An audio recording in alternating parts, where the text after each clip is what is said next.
बातमी आहे मनोज जरांगे यांच्यावर झालेल्या आरोपांची। मुंबई मोर्चाच्या वेळेस शेवटच्या 2 गुप्त बैठकांमध्ये काय झालं हे मनोज जरांगेंनी स्पष्ट करावं असं सांगत जरांगेंचे सहकारी अजय महाराज बारसकर यांनी त्यांच्यावर थेट जोरदार हल्ला चढवलाय। जरांगेंची भूमिका पारदर्शक नाही, जरांगे हेकेखोर असून ते दररोज पलटी मारतात असा आरोप बारसकर यांनी केला आहे।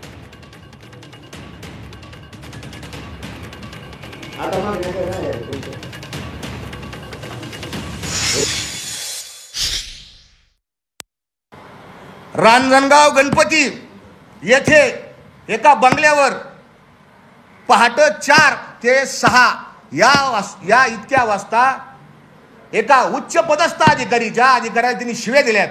आता त्याच्याबरोबर मीटिंग केली, 2 तास मीटिंग केली। तो अधिकारी हुशार होता, त्याला माहिती हा त्यांनी सगळी रेकॉर्डिंग करून ठेवलेली।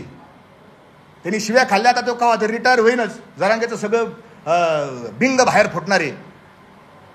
पुन्हा त्याच अधिकारी पुण्यामध्ये जे कॉलेज येते शेती महाविद्यालय, तिथून गाडीत बसले ते 2 जण आणि गाडीमध्ये त्यांनी अर्धा तास मीटिंग केली, गुप्त मीटिंग।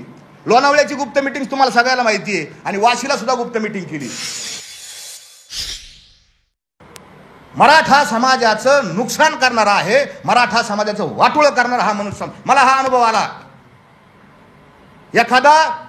एखादी गाडी चाललेली आहे आणि गाडीचा ड्रायव्हर पेलेला आहे, प्रवासी बसलेले आहेत आणि ते मला कळालं तर माझं काम काय, पहिलं उतरून घ्यायचं आणि लोकांना सांगायचं ए बाबा खाली उतरा, गाडी ड्रायव्हर पेलेला आहे, खाली उतरा तर गाडी खड्ड्यात जाईन, दरीत जाईन, मरताना तुम्ही। हे माझं सांगणं काम आहे, म्हणून इथं बसलोय।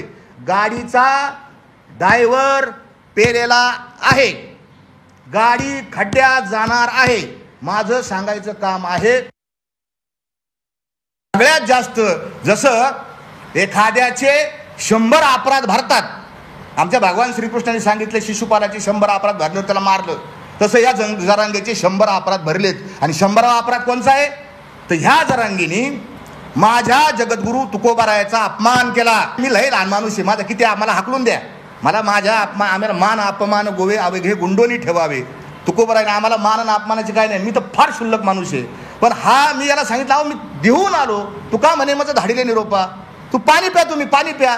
मला म्हणलं ते मला लोक सांगू संतन फिरतन, मला सारं कळतं। ज्यावेळेस तो संतन फिरतन तुकाराम महाराजांचा एकेरीवर उच्चार केला, मी म्हणलं जरांगे तुझे 100 अपराध भरले, मी आता मला झोपच नाही लागली।